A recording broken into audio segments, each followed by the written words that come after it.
Hey, fourth graders, welcome back to Read Aloud. We are continuing The Young Man in the Sea today, Chapter 7.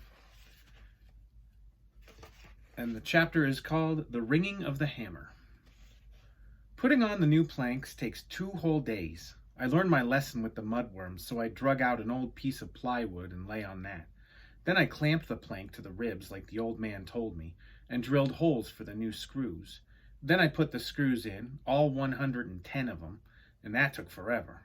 Then I had to put in the plugs that covered the screws, and that took forever too.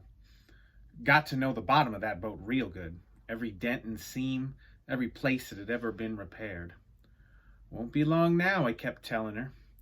Another day or two, you'll be floating on your own. Maybe the engine ain't ruined, and you'll take me fishing and make us some money, hey, Rose? You were always good at finding fish. One time, Captain Keelson rows over and checks out the job. He used to be a tugboat captain, and tugboats are made of steel, but he knows a thing or two about wooden boats and gives me a thumbs up on what I've done so far. "Heard from Amos Woodwell on the telephone," he says. "Asked me to set the cotton when you're ready, with your permission." That makes me laugh. A fine and proper gentleman like Captain Keelson asking my permission to help. Seeing the cotton has got me worried, because the old man says if it ain't done right, the boat will still leak even with the new planks.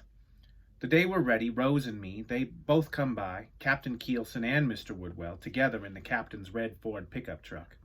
The old man has brought a canvas tool bag that holds caulking irons and a big wooden mallet and a coil of fluffy white cotton.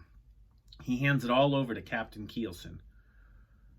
"Make a ring true, Alex," he says. The way it works is you shove cotton into the seam between the plank and the keel with a caulking iron, which is like a dull chisel with a wide blade. Then you whomp on the chisel with the wooden mallet and drive the cotton home. If you do it right, the caulking iron makes a ringing noise as the mallet strikes. Then later, when the wood swells up in the water, it'll press the cotton tight and keep the plank from leaking. Mr. Woodwell says they've been doing it pretty much like this since the first wooden boat was built, and not to worry, it'll work just fine. My job is to move the caulking iron along the seam while Captain Keelson hits it, whomp, with his big wooden mallet. "I will try my best not to miss," he promises. He don't miss, not once in 2 hours, and I'm grateful for that. But still, my hands hurt from gripping that iron. By the end, it feels like the ringing of the mallet comes from deep inside my bones. After the cotton is set, Captain Keelson crawls out from under the boat and dusts himself off. He goes, "I leave the rest to you," and he and Mr. Woodwell sit on the dock and watch me fill the seams with tubes of caulking compound. They holler stuff like, "This is the life, watching a boy do a man's job. Stick to it, or the caulking will stick to you," and so on, but I don't mind. It's not like Tyler Croft ragging on me for nothing. Old guys like them only tease you if they like you.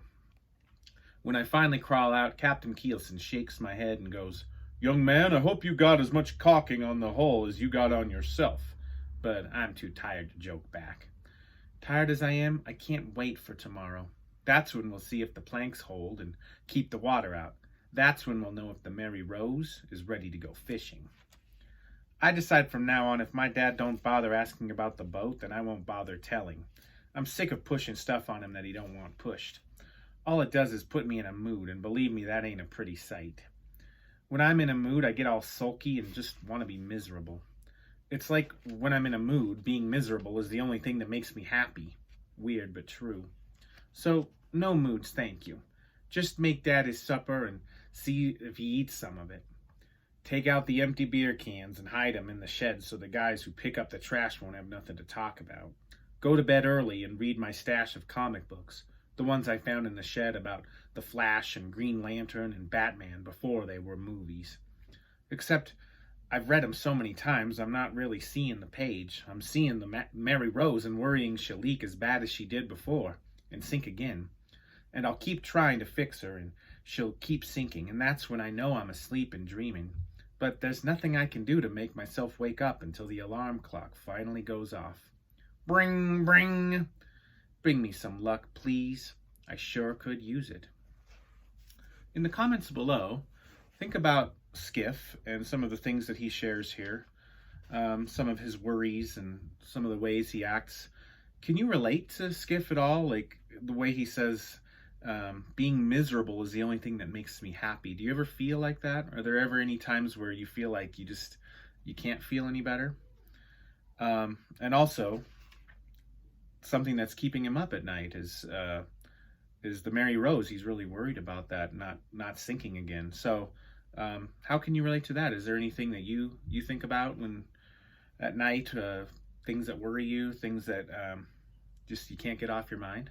Leave it in the comments below, and any other comments or questions you have about Chapter 7. And thank you for watching, and I will see you tomorrow with Chapter 8.